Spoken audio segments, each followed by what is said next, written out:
Good morning students. हम हिंदी 2 में पिछले कक्षा में चैप्टर 6 पढ़ रहे थे और चैप्टर 6 में हमारा पार्ट था हींग वाला, जिसमें हम आधा पढ़कर समझ चुके हैं। और हींग वाला प्रस्तुत पाठ की लेखिका हैं सुभद्रा कुमारी चौहान जी, जो हींग वाला के बारे में कुछ बताना चाहिए।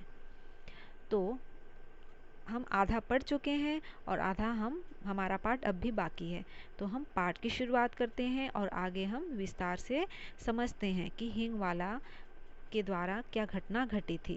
तो चलिए अब हम पाठ की शुरुआत करते हैं और आगे विस्तार से जानते हैं। हींग वाला से माँ हींग ले लेती है तो तीनों बच्चे माँ से नाराज हो जाती हैं। हमने पिछली कक्षा में पढ़ा और समझा है कि घर में हींग था, तो बड़ा जो बेटा था वो मना करता है माँ से कि हींग ना ले, क्योंकि हींग पहले से ही घर में है। लेकिन देखा जाता है कि जो हींग वाला हींग बेचने के लिए लाया था वह माँ से ही माँ को देना चाहता था, यानी कि सावित्री को देना चाहता था और उससे उस दिन का बोहनी कराना चाहता था कि उस दिन का वह सबसे पहले उसकी माँ ले ले, सावित्री ले ले, जिससे उसका दिन अच्छा जाए। इसलिए वह ज़बरदस्ती हींग बेचना चाहता था। इसलिए बार बार वह हींग के लिए सबको चिल्ला रहा है कि हींग ले लो, हींग ले लो। और फिर सावित्री जी को लेना ही पड़ा।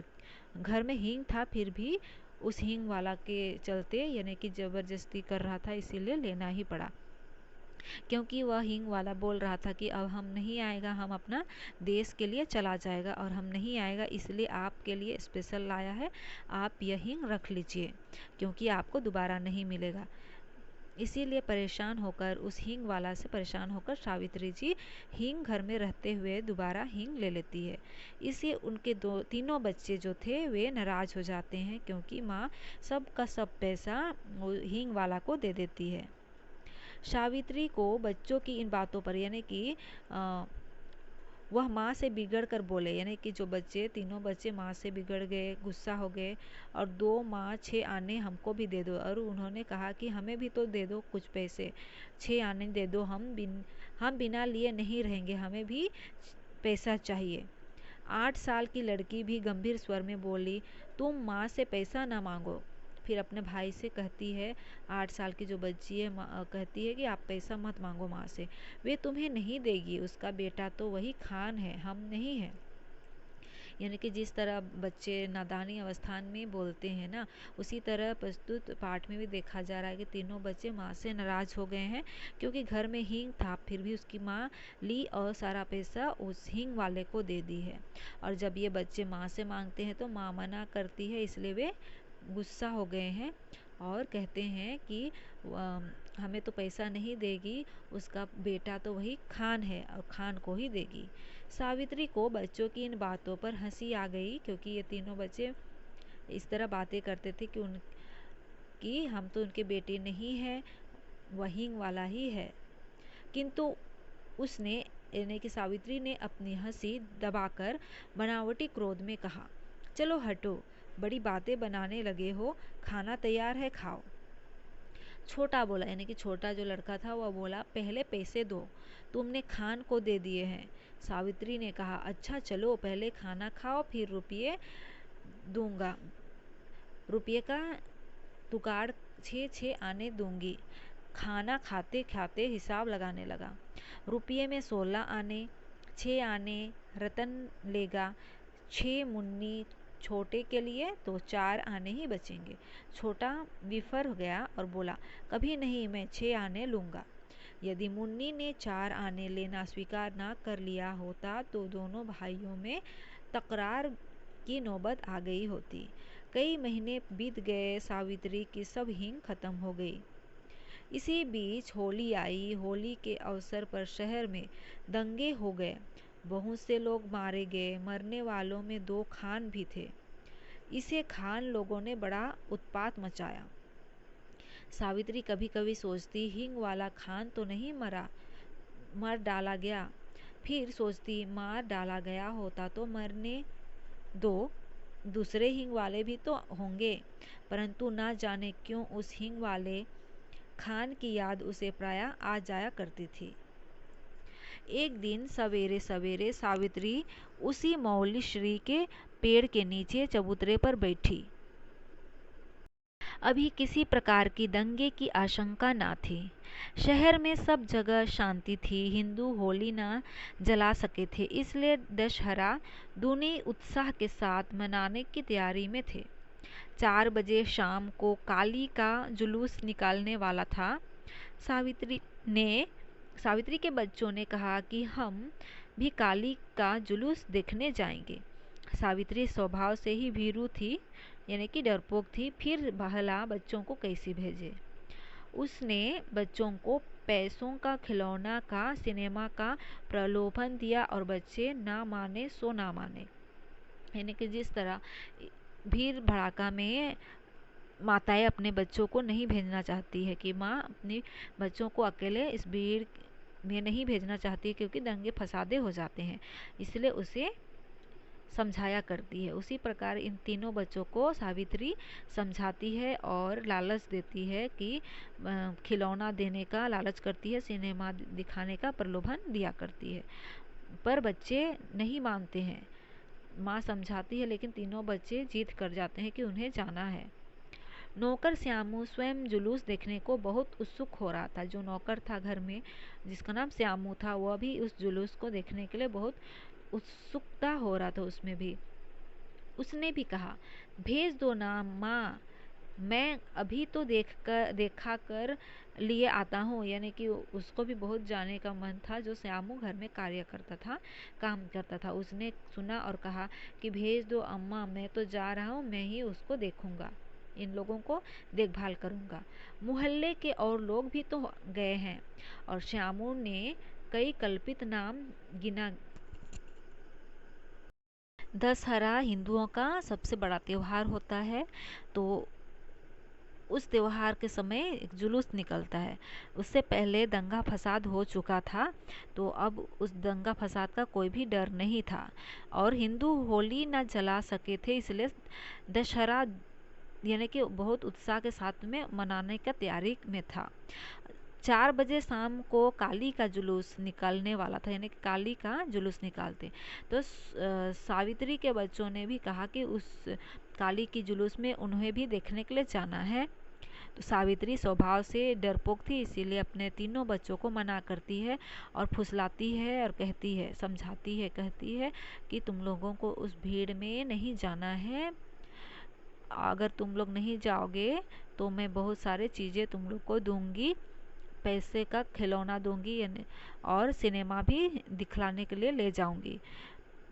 पर बच्चे को बहुत मन था जाने के लिए, वे माँ की बात नहीं सुनते हैं और जिद करते हैं। और जो घर का नौकर, जिसका नाम श्यामू है, उसे भी उस जुलूस में जाने का बहुत इच्छा था, इसलिए भी वह सावित्री से कहता है कि जाने दो अम्मा, मैं भी तो साथ में जाऊंगा, तो इन लोगों को देखभाल करूंगा। और हम लोग तो बस नहीं, मोहल्ले के और लोग भी तो साथ में होंगे। और श्यामू ने कई कल्पित नाम गिन दिए, यानी कि बहुत सारे अगल बगल पड़ोसी के जो भी थे, उनके नाम उन्होंने अम्मा को बोला, यानी कि सावित्री को बताया कि ये लोग भी तो जाएंगे, तो हमें क्यों डर है, और वैसे भी मैं तो जा रहा हूँ, तो इन बच्चों को तो मैं ही देखूंगा। इस तरह वो कहने लगा। फिर विवश लाचार सावित्री को इच्छा न होते हुए भी बच्चों को भेजना ही पड़ा।